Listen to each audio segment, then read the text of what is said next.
তোর ঈদের জামাটা খুব সুন্দর হয়েছে সাথী। আমিও চাচাকে বলবো যেন আমাকে তোরই মতো একটা জামা কিনে দেয়। তাহলে তো খুবই মজা হবে। দুই বান্ধবী ঈদের দিন একই জামা পরে ঘুরে বেড়াবো। তোর জামা দেখা হয়ে গেলে এখন তাড়াতাড়ি বাড়ি চল, না হলে চাচি কিন্তু ভীষণ রাগ করবে। তাহলে এখন চললাম সাথী, বিকেলবেলা কিন্তু খেলার মাঠে আসতে ভুলে যাস না।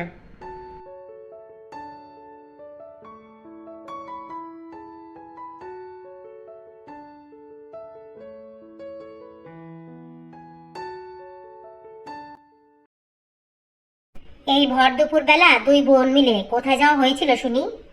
বাড়িতে যে রাজ্যের কাজ করে আছে সে খেয়াল কি আছে? তাড়াতাড়ি যা, কল পারে থালা বাসনগুলো রেখে এসেছি, ধুয়ে ফেল। চাচি, রেনু সাথীর ঈদের জামাটা দেখার জন্য খুব বায়না করছিল, তাই ওকে নিয়ে গিয়েছিলাম।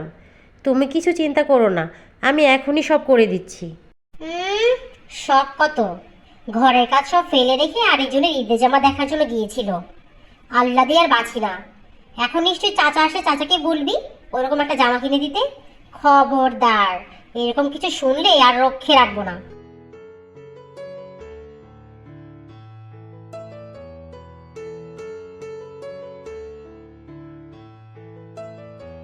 গিন্নি, ও গিন্নি, বলি গেলে কোথায়?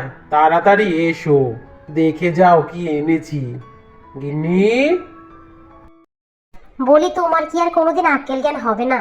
সদর দরজার কাছ থেকে যে হাঁক ডাক শুরু করেছো, বলি কি এমন হিরে ঝহরত এনেছো? হাক ডাকিয়া শাদি করছি গিন্নি? দেখো দেখো, কত বড় ইলিশ মাছ এনেছি দেখো। এক কাজ করো, ইলিশ মাছ দিয়ে বেগুনের বেশ মাখো মাখো করে ঝোল করো, আর কিছু ইলিশ মাছ ভেজে রাখো, গরম ভাতে খাবো। ও মা, ইলিশ মাছ নিয়ে এসেছো বুঝি? যাক যাক, ভালো করেছো। দাও, তাড়াতাড়ি কেটে কুটে পরিষ্কার করে রান্নাটা চড়িয়ে ফেলি।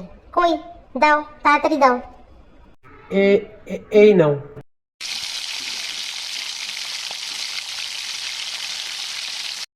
কি সুন্দর ইলিশ মাছ ভাজার গন্ধ বেরিয়েছে, আমার খুব খেতে ইচ্ছে করছে।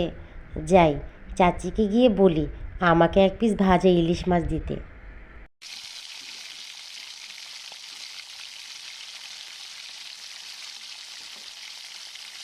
চাচি চাচি, আমাকে এক পিস ভাজা ইলিশ মাছ দিবেন? আমার না অনেক খেতে ইচ্ছে করছে। কতদিন ইলিশ মাছ ভাজা খাইনি। এক পিস ইলিশ মাছ ভাজা দিন না চাচি। শখ কত! কোনো ইলিশ মাছ ভাজা টাজা পাবি না তোরা দুই বোন। সকালের পান্তা আছে, সেগুলো পেঁয়াজ আর মরিচ দিয়ে খেয়ে ফেল। আর শোন, ইলিশ মাছ ভাজার দিকে খবরদার কোনো খারাপ দৃষ্টি দিবি না বলে রাখলাম। এখন যা।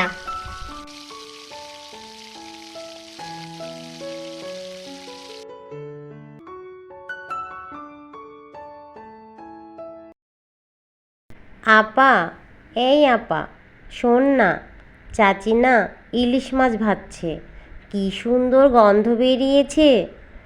এক পিস ইলিশ মাছ চাইলাম, কিন্তু চাচি দিল না।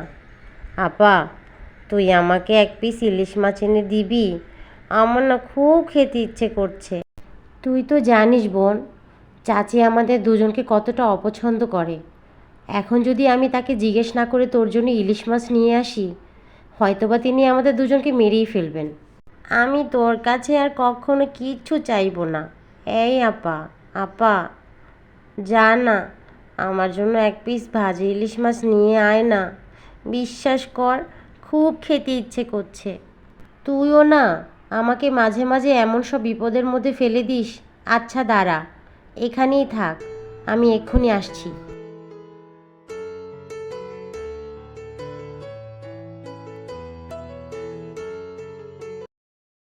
এই নে ধর, তাড়াতাড়ি খেয়ে নে। আপা, তুই অনেক ভালো। কি সুন্দর গন্ধ ইলিশ মাছটার। আপা, এটা খুব মজা খেতে। আচ্ছা হয়েছে, এবার তাড়াতাড়ি খেয়ে নে, চাচি দেখলে কিন্তু আর রক্ষে রাখবে না। আপা, তুই একটু খা না, খুব মজা। আমার খেতে হবে না, তুই তাড়াতাড়ি খেয়ে নে। আপা, চাচি চলে এসেছে। তাই তো বলি, 5 টুকরো ভাজা মাছ রেখে আসলাম, তার মধ্যে থেকে 1 টুকরো কোথায় গেল? এত সাহস বেড়েছে তোর, চুরিও করতে শিখে গিয়েছিস। কয়দিন পর তো ডাকাতি করবি, দাঁড়া আজ তোকে মেরেই ফেলবো। চাচি, আমায় মেরো না। রেনু খুব ভাজা মাছ খাওয়ার বায়না করছিল। ও তো ছোট মানুষ, তাই ওকে এক টুকরো ভাজা মাছ এনে দিয়েছি। আমায় কোনো ভাজা মাছ দিতে হবে না। আমাকে মেরো না চাচি, আমাকে মেরো না। চাচি, তুমি আপাকে মেরো না। আপা আমার কথাতেই ভাজা মাছটা তোমাকে জিজ্ঞেস না করে নিয়ে এসেছে। তুমি চাইলে মাছটা নিয়ে নাও, কিন্তু আপাকে মেরো না চাচি। তুই চুপ কর, শয়তান মেয়ে একটা। তোকে কি বললাম? বলেছিলাম না যে তোদের দু বোনের জন্য ভাজা মাছ নয়? তারপরে এসে বোনকে বলেছিলি ভাজা মাছের কথা। দাঁড়া, তোর বোনকে শিক্ষা দিয়ে নি, এরপরে তোকে শিক্ষা দিব। বল, আর তুমি কোনোদিন তোমার ভাজা মাছ আমার কাছে ইলিশ জিজ্ঞেস মাছ করে নিয়ে নাও চাচি, মেরো না আমাকে। খবরদার বলছি, ভবিষ্যতে যদি আর কোনোদিন এরকম ভুল করেছিস তো আজকে তো মেরেছি, এর পরের বার দু বোনকে একদম মেরেই ফেলবো। আর যদি তোর চাচাকে এই বিষয়ে কোনো কিছু বলিস তাহলে তোদের দু বোনের 3 দিনের খাবার বন্ধ, মনে থাকে যেন। জ্বরটা একটু বেশি মনে হচ্ছে। আমি ওষুধ দিয়ে দিয়েছি, তারপরও যদি সকাল পর্যন্ত জ্বর না থামে তাহলে পাশের সদর হাসপাতালে অবশ্যই নিয়ে যাবে। চলুন, আমি আপনাকে এগিয়ে দিয়ে আসি।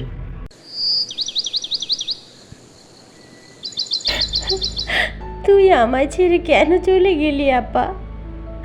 বাবা মা সবাই তো চলে গেল, তুইও চলে গেলি। আমি তোর কাছে আর কোনো আবদার করব না, কোনো ইলিশ মাছ ভাজা খেতে চাইবো না, কারো জামা দেখতে চাইবো না। তুই ফিরে আয়।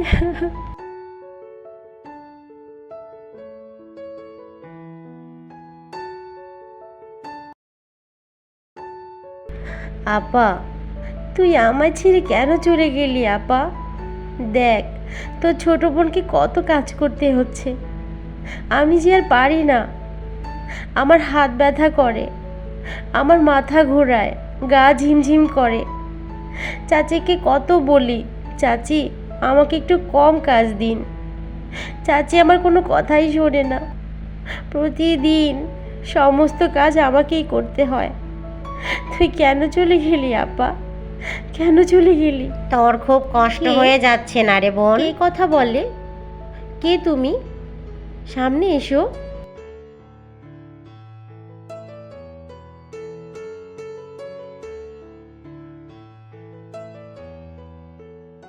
কে তুমি? আর গাছে ডালে বসে আছো কেন? আমি তোর বোন, চিনতে পারিসনি আমাকে? আপা, আপা তুই ফিরে এসেছিস আপা? এতদিন পর আমার কথা মনে পড়লো তোর আপা? কোথায় গিয়েছিলি? আমি যে সারাটা দিন তোকে ডেকে ডেকে মরছি, কোথায় ছিলি? তুই জানিস চাচি প্রতিদিন আমাকে দিয়ে কত কত কাজ করায়, আর ঠিক মতো খেতেও দেয় না। কিন্তু আপা, তোকে এমন দেখাচ্ছে কেন? কেমন জানি লাগছে তোকে। আমি এখন এমনই হয়ে গেছি বোন, তুই চিন্তা করিস না।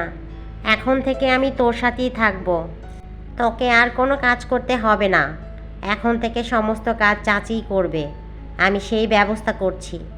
অনেক অত্যাচার করে ফেলেছে চাচি আমাদের দু বোনের উপর, আমি আর কোনো অত্যাচার করতে দেব না। যা বোন, ঘরে যা। এই থালা বাসনগুলো আমি ঘরে পৌঁছে দিচ্ছি। এই নে, এই পান্তা কটা খেয়ে তাড়াতাড়ি কাজে লেগে পড়। আজ আমার বাপের বাড়ি থেকে অনেক মেহমান আসবে, প্রচুর কাজ আছে, একটুও বসে থাকবি না। আর নুপুরের কাছ থেকে একটা ভালো জামা চেয়ে পরে নিবি, না হলে আবার আমার বদনাম হবে। ও মা গো, চুল ধরে কে টান দিল? কে টানছে আমার চুল ধরে? কে টানছে? হায় হায়, কাউকে তো দেখতে পাচ্ছি না, চুল ধরে কে টানছে? ছাড়ো, ছাড়ো আমার চুল, ছাড়ো বলছি, তাড়াতাড়ি ছেড়ে দাও। ও বাবা, ও ভূত, ভূত, আহ আহ ছাড়ো, আহ আ লাগছে আমার, ও ছেড়ে দাও, ছেড়ে দাও, আহ আহ কে কোথায় আছো বাঁচাও, কে কোথায় আছো বাঁচাও, আমাকে ভূতে ধরেছে, উমা আমাকে ভূতে ধরেছে, বাঁচাও, বাঁচাও, বাঁচাও। একি, একি তুই, তুই কোথা থেকে এলি? তুই তো মরে গিয়েছিলি তাই না? কোথা থেকে এলি তুই? আমি মরে গিয়েও ফিরে এসেছি, আমার বোনের ভালোবাসা আমাকে ফিরিয়ে এনেছে। তোর আমাকে মেরে ফেলেও শান্তি হয়নি, এখন আমার বোনের পিছনে লেগেছিস, ওকেও মেরে ফেলতে চাস। আজ থেকে এ বাড়ির সমস্ত কাজকর্ম তুই করবি, আর এখন থেকে আমার বোনকে তুই নিজের মেয়ের মতো ভালোবাসবি, না হলে পৃথিবীতে আমি তোকে বাঁচতে দেব না। না না, এ ভুল আমি আর জীবনে কোনোদিন করব না। আমায় মাফ করে দে রূপা, আমায় মাফ করে দে। আমি তোর বোনকে এখন নিজের মেয়ের মতো ভালোবাসবো, তুই কোনো চিন্তা করিস না, ওর কোনো কষ্ট হবে না। আমার কী দোষ ছিল চাচি? কেন তুমি আমাকে কোনোদিনও দেখতে পারোনি? তুমি যখন যা বলেছ আমি তো সেটাই করার চেষ্টা করেছি। আমরা দু বোন তো এতিম চাচি, তোমাদেরকে আঁকড়ে ধরেই বাঁচতে চেয়েছিলাম, কিন্তু জানি না তোমার মনে এত কিসের ক্ষোভ ছিল। আমাদের দু বোনকে তুমি কখনো ভালো চোখে দেখতেই পারোনি, আর আমাকে তো পৃথিবী থেকে দূর করে দিলে। এরকম করো না চাচি, এরকম করলে আমরা এতিমরা কোথায় যাব? আল্লাহকে ভয় করো চাচি।